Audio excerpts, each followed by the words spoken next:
গত বছরের ৩ আগস্ট ছিল হাসিনা পতনের ইশতেহার। এই বছরের ৩ আগস্ট হবে স্বৈরাচার মুক্ত বাংলাদেশ গঠনের ইশতেহার। আপনারা জানেন জুলাই পদযাত্রার আজকে হচ্ছে আমাদের ২৯তম জেলা। আমরা ইতিমধ্যে একটা দুইটা জেলা করে আমাদের ২৮টা জেলা শেষ করেছি এবং পটুয়াখালী হচ্ছে ২৯তম জেলা। বাংলাদেশের ইতিহাসে পূর্বের কোন রাজনৈতিক দল নেই যে রাজনৈতিক দল জনমানুষের কাছে ছুটে গিয়েছে, কাছ থেকে নিজ থেকে মানুষের সমস্যা শুনেছে। এমন কোন উদাহরণ বাংলাদেশের কোন রাজনৈতিক দলের প্রেক্ষাপটে নেই। আমরা চেষ্টা করছি নতুন দল হিসেবে সমাজের প্রত্যেকটা শ্রেণী পেশার মানুষের কাছে পৌঁছানোর জন্য। আমরা আন্দোলনে যারা সরাসরি অংশগ্রহণ করেছে আমরা তাদের কাছে পৌঁছেছি।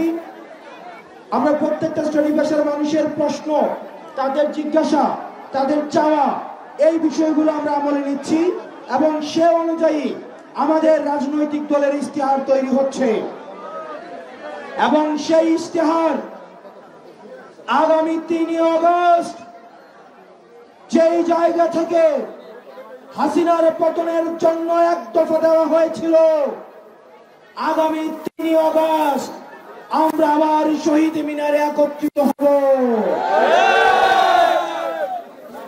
গত বছরের ৩ আগস্ট ছিল হাসিনা পতনের ইশতেহার।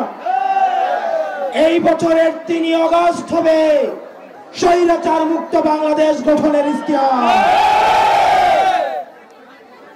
প্রিয় তরুণ প্রজন্ম, স্কুল কলেজের ড্রেস পরা আমার শিক্ষার্থীরা, পরবর্তী বাংলাদেশে আমাদের অনেক দায়িত্ব রয়েছে। আমাদের উপরে মানুষের ভরসা রয়েছে, আস্থা রয়েছে। মানুষ তখনই অভিযোগ করে যখন ওই মানুষটা থেকে প্রত্যাশা করে। মানুষ আমাদেরকে নিয়ে অভিযোগ করে কারণ মানুষ আমাদের কাছ থেকে প্রত্যাশা করে। আমাদের এই প্রত্যাশা, এই এনসিপি থেকে মানুষের প্রত্যাশা দিন দিন এই প্রত্যাশার পারদ বাড়ছে। এই প্রত্যাশার পারদের সাথে সাথে আমাদের দায়িত্ব বাড়ছে। এখানে যতজন মানুষ এসছেন আপনাদের বাংলাদেশের প্রতি দায়িত্বশীল হতে হবে। প্রিয় তরুণ প্রজন্ম, প্রিয় মিডিয়ার ভাইয়েরা, আইন শৃঙ্খলা প্রশাসনের যে ভাইয়েরা রয়েছেন,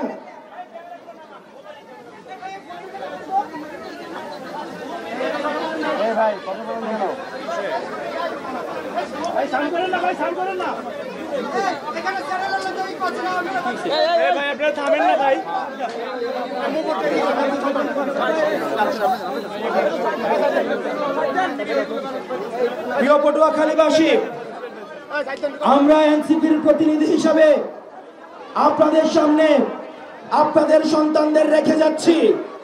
পরবর্তী বাংলাদেশ বিনির্মাণের ক্ষেত্রে, পটুয়াখালীর কণ্ঠস্বর হয়ে ওঠার ক্ষেত্রে, পরবর্তীতে পুরো বাংলাদেশে পটুয়াখালীর প্রতিনিধিত্ব এনসিপি থেকে যারা করবেন তারা হচ্ছেন আমাদের জহিরুল ইসলাম মুসা ভাই। আমরা জহিরুল ইসলাম মুসা ভাইকে পরিচয় করাই দিচ্ছি। আমরা আপনাদের সামনে পরিচয় করে দিচ্ছি আমাদের অ্যাডভোকেট শাহিন ভাই। পটুয়াখালীর প্রতিনিধি হিসেবে সারা বাংলাদেশে যারা প্রতিনিধিত্ব করবে আমাদের অ্যাডভোকেট শাহিন ভাই। আমাদের সানাউল্লাহ ভাই রয়েছেন আমাদের পটুয়াখালীর প্রতিনিধি হিসেবে। আপনারা জানেন পটুয়াখালী হচ্ছে সবসময় আপনাদের হচ্ছে বিপ্লবের হচ্ছে পূর্ণভূমি।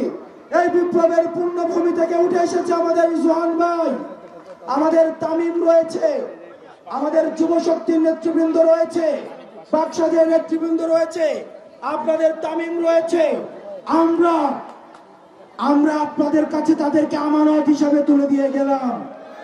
তাদের হাতকে শক্তিশালী করার দায়িত্ব আপনাদের। তাদেরকে সমর্থন দিয়ে, পরামর্শ দিয়ে পটুয়াখালীর কণ্ঠস্বর হতে আপনারা তাদেরকে সমর্থন যোগাবেন। প্রিয় পটুয়াখালীবাসী, আপনাদের সাথে লড়াইয়ে দেখা হবে।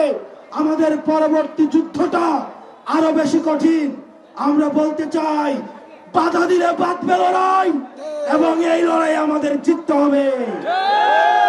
ইনকিলাব ইনকিলাব, জিন্দাবাদ জিন্দাবাদ, এনসিপি এনসিপি।